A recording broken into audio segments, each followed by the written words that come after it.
Box కోసం తెలుసుకోవాలని బెనర్జీ వెంటనే అహల్య గదిలోకి వెళ్ళి అహల్య మెడ మీద చెయ్యి వేసి నొక్కుతూ ఉంటాడు. అహల్య వెంటనే బెనర్జీని తోసేసి ఇక అలా పారిపోతుండగా బెనర్జీ అహల్య వెనకాల ఫాలో అయ్యి ఇక టెర్రస్ పైన తన్ని చంపే ప్రయత్నం చేస్తూ ఉంటాడు. ఇక్కడ ఇంట్లో వాళ్ళందరూ కలిసి బాబు కోసం ఆలోచించి అతిథిని పక్క ప్లాన్తో ఇంటి కోడలు చేయాలని చెప్పేసి అనుకుంటారు. కానీ అహల్య గురించి మర్చిపోలేకుండా గౌతమ్ తన కాళ్ళకున్న పట్టిని ఒకటి వదిలేసి వెళ్ళిపోతుంది కదా, తన చేతిలో పట్టుకొని జ్ఞాపకం తెచ్చుకుంటూ బాధపడుతూ ఉంటాడు. ఎప్పటికైనా సరే నువ్వు నా చెంతకు చేరుతావని నేను ఖచ్చితంగా నమ్ముతున్నాను అహల్య అని చెప్పేసి గౌతమ్ ఈ విధంగా బాధపడుతూ ఉంటాడు. ఇదిలా ఉండగా మరోవైపు ఇక బాక్స్ కోసం అని చెప్పేసి బెనర్జీ అహల్యను చంపితేనే నిజం బయటపడుతుంది అనుకుంటాడు కదా. బాక్స్ ఎక్కడుందో చెప్తావా లేదా అని చెప్పేసి గొంతు నమిలే ఒత్తుతూ చంపే ప్రయత్నం చేస్తూ ఉంటాడు. ఆ బాక్స్ నాకు తెలియదని అహల్య చెప్పినా కూడా ఆ బాక్స్ నీకు తెలియకుంటే ఆ రోజు ఎందుకు చెప్పవు అని మాట్లాడుతూ ఉంటాడు. ఆ బాక్స్ అక్కడుందని తెలుసు కానీ అక్కడ తర్వాత ఎక్కడ మార్చారో నాకు తెలియదు, నువ్వు నా మాట విను అని ఈ విధంగా ఎన్నిసార్లు చెప్పినా కూడా బాక్స్ గురించి చెప్పకపోతే మర్యాద దక్కడు. ఈరోజు నువ్వు ఆఖరి ప్రాణాలతో ఇక నిన్ను పోతావని చెప్పేసి ఈ విధంగా వెంటనే ఇక టెర్రస్ పై నుంచి అహల్యను తోసేస్తాడు. అహల్య కింద పడిపోతుంది. అహల్య కింద పడిపోయిన తర్వాత వెంటనే కిందికి వచ్చి బెనర్జీ తన మాస్క్ తీసి ఇక అహల్య స్పృహ తప్పుతుంది, ప్రాణం పోయిందని చెప్పేసి భయంతో బెనర్జీ వెంటనే ఇక ఒక లోయలోకి అహల్యను తీసుకెళ్తే ఆనవాళ్ళు లేకుండా పోతాయి, లేకపోతే పోలీసులు ఎంక్వైరీలో నేనే చంపానని నిజం తెలుసుకుంటా అని చెప్పేసి తను ఎవిడెన్స్ ఏది లేకుండా తను కట్టు బట్టలతో వచ్చింది కదా అని చెప్పేసి వెంటనే తన లోపలికి వెళ్ళి అన్ని చూసేసరికి తన బ్యాగ్ ఉంటుంది. ఆ బ్యాగు తనని తీసుకెళ్ళి కారులో వెంటనే ఒక చెరువులో అహల్యను విసిరి కొడతాడు. తనతో పాటుగా బ్యాగ్ కూడా విసిరి కొడతాడు. ఇది ఇలా ఉన్న తర్వాత బాక్స్ గురించి తెలుసుకొని ఆవేశంతో అహల్యను చంపేశాను, కానీ బాక్స్ ఎలా తెలుసుకోవాలో అర్థం కావట్లేదని బెనర్జీ మీద అనుమానం వస్తుందని అక్కడి నుంచి బెనర్జీ వెళ్ళిపోతాడు. ఈలోపు ఇంట్లో చేస్తున్న పని వాళ్ళు, అదే తల్లిదండ్రులుగా యాక్టింగ్ చేస్తున్న వాళ్ళు ఇంటికి వచ్చేస్తారు. తన గదిలో అహల్య ఉందని చెప్పేసి లోపలికి వెళ్తారు. ఎందుకంటే బెనర్జీ గురించి నిజం చెప్పాలి అని చెప్పేసి వాళ్ళిద్దరు భార్య భర్తలు నిర్ణయించుకుంటాడు. ఇక ఇదంతా తెర వెనకాల నడిపిస్తూ పాపం పిల్ల నమ్మి ఈ అడవులలో కాకుండా కిరాతకమైన ఇంట్లో అడుగు పెట్టిందే, ఎలాగైనా కాపాడాలి, మన ప్రాణం పైన మంచిదని ఈ విధంగా వచ్చేసరికి అహల్య కనిపించదు. ఇక వెంటనే కిందికి వచ్చేసరికి ఏంటి అహల్యకు నిజం చెప్పడానికి వచ్చారా అని ఈ విధంగా అడుగుతుండగా, అబ్బే లేదు, ఏంటి నీ మాటలు వినననుకున్నారా, నాకు తెలియదనుకున్నారా, ఖచ్చితంగా నా గురించి అహల్యను చెప్పాలనుకుంటున్నారు అని తెలుసు, కానీ అహల్య ఇక్కడ లేదు కదా, అసలు అహల్య ఇంట్లో కాదు, అహల్య ఈ లోకంలో లేదు, నాకు అడ్డుకొని వచ్చే వాళ్ళ ప్రతి ఒక్కరి ప్రాణాలు తీయడం నాకేమంతా ఇబ్బందికరమైంది కాదులే, చెప్పను కదా, ఆఖరికి మీ ప్రాణాన్ని తీస్తాను, నోరు మూసుకొని ఇంట్లో పడి ఉండండి అని ఈ విధంగా బెదిరించి వెళ్తాడు. ఇక ఇదిలా ఉండగా పోలీసులకు ఇక ఇన్ఫర్మేషన్ వస్తుంది, ఒక లేడీ ఆ లోయలో పడిపోయిందని చెప్పేసి ఇన్ఫర్మేషన్ వచ్చిన తర్వాత తన అన్నీ చూసిన తర్వాత వెంటనే దాని ప్రకారంగా గౌతమ్ ఇంటికి పోలీసులు వస్తారు. ఆ సమయంలో గౌతమ్ ఇక హాల్లోకి బాబుని ఎత్తుకొని వచ్చేస్తాడు. ఇక బాబును సుభద్ర చేతిలో పెట్టిన తర్వాత వెళ్తున్న హాస్పిటల్కి అంటుండగా పోలీసులు వచ్చేసరికి ఏంటి ఎస్ఐ గారు ఇలా వచ్చారని చెప్పేసి అర్జున్ ప్రసాద్ అడుగుతుండగా, ఇక అహల్య గురించి చెప్పడానికి వచ్చాను. ఏంటి ఎస్ఐ గారు, అహల్య గురించా? అహల్య దొరికిందా?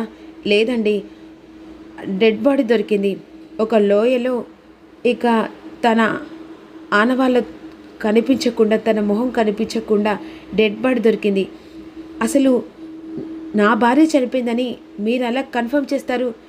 ఇవి సాక్ష్యాలను చూసి మేము కన్ఫర్మ్ చేశామండి అని ఆ చీర, తన పట్టీలు, కొన్ని వగేరా అన్నీ బయట పెడతాను.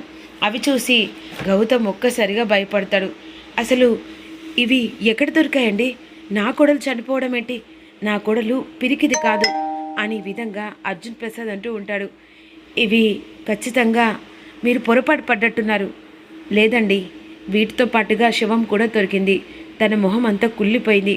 తనని సిచ్యువేషన్ కూడా లేదనేసరికి గుండెలు పగి ఒక్కసారి కుప్పకూలి ఏడుస్తూ బోరున గుండెలు కొట్టుకుంటూ, అహల్య లేదన్న మాట నేను తట్టుకోలేను. అహల్య ఉంది, ఖచ్చితంగా ఉంది. మీరు పొరపాటు పడుతున్నారు. నా అహల్య పిరికిది కాదు అని గౌతమ్ అంటుండగా, సారీ అండి, ఇక మీరు డెడ్ బాడీని పోస్ట్మార్టం పంపించిన తర్వాత ఇక మీ కార్యక్రమాలు మీరు మొదలు పెట్టండి అని ఆ ఎస్ఐ వెళ్ళిపోతాడు. ఇంట్లో వాళ్ళందరూ ఏడుస్తూ ఉంటారు. ఆ సమయానికి ఇక బామ్మ కూడా సంతోషం అనిపిస్తుంది. అనుకున్న పీడ ఇంత తొందరగా పోతుందని ఎక్స్పెక్ట్ చేయదన్నమాట. ఈలోపు ఇక అతిథి వచ్చేస్తుంది. ఇంట్లో వాళ్ళు చాలా బాధపడుతుండగా అదే సమయానికి ఏంటి ఏం జరిగింది అని చెప్పేసి ఈ విధంగా బామ్మని అడుగుతుంది. నువ్వు అనుకున్నట్టుగా ఇంత తొందరగా ఈ కళ నెరవేరుతుందని అనుకోలేదు అతిథి. ఏంటి బామ్మ ఏమంటున్నావు? అహల్య చచ్చిపోయిందట. ఏంటి? అవును, అహల్య చచ్చిపోయింది. ఇక ఈ ఇంటికి అన్నా కాకున్నా నువ్వే ఈ ఇంటి కోడలివి. ఎన్ని రోజులు వాడు అహల్య వస్తుంది అహల్య వస్తుంది అన్నాడు కదా. దాని పీడ ఇంత తొందరగా విరగా అవుతుందని అస్సలు అనుకోలేదు. ఇక నువ్వు ఈ ఇంటికి కోడలివి, గౌతమ్ నీ మెల్లో 3 ముళ్ళు వేస్తాడు అనేసరికి సంతోషంతో కలగంటూ ఉంటుంది. ఇక అహల్య చనిపోవడం, ఆ తర్వాత గౌతమ్ ఇక అతిథి మెల్లో 3 ముళ్ళు కట్టడం, అదంతా కలగంటూ ఉంటుంది.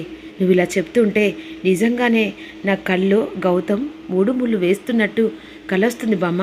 కల కాదు, ఇక జరగబోయేది అదే. ఇంత తొందరగా అది మనకు ఇలా ఫేవర్ చేస్తుందని అనుకోలేదు. ఇక ఈ ఇంటికి కోడలు అవుతాను. ఆ తర్వాత ఆ బాబు అనాథాశ్రమంలో పడేస్తాను. అప్పుడు గౌతమ్తో నేను హ్యాపీగా లైఫ్ని స్టార్ట్ చేస్తాను. ఇదే కదా నేను అనుకున్నది. ఇంత తొందరగా అహల్య పక్కకు తప్పుకుంటుందని కళ్ళు కూడా అనుకోలేదు అనే విధంగా సంతోషపడుతూ, అయ్యో పాపం అహల్య చనిపోవడం, ఇలా అసలు ఏంటి ట్విస్ట్ అన్నట్టుగా బాధపడ్డట్టు నాటకం ఆడుతూ ఉంటుంది. ఇక్కడ గౌతమ్ వెంటనే ఇక పోస్ట్ మార్టం దగ్గరికి వెళ్ళేసరికి తన మొహం కనిపించదు. అహల్య అని చెప్పేసి గట్టిగా ఏడుస్తూ ఉంటాడు. ఇక కార్యక్రమాలన్నీ అలా జరిగిపోతాయి. కొన్ని రోజులు అవుతుంది. ఇక కొన్ని రోజులు అవుతుండగా అహల్యని మర్చిపోలేక గౌతమ్ తాగుతూ ఉంటాడు.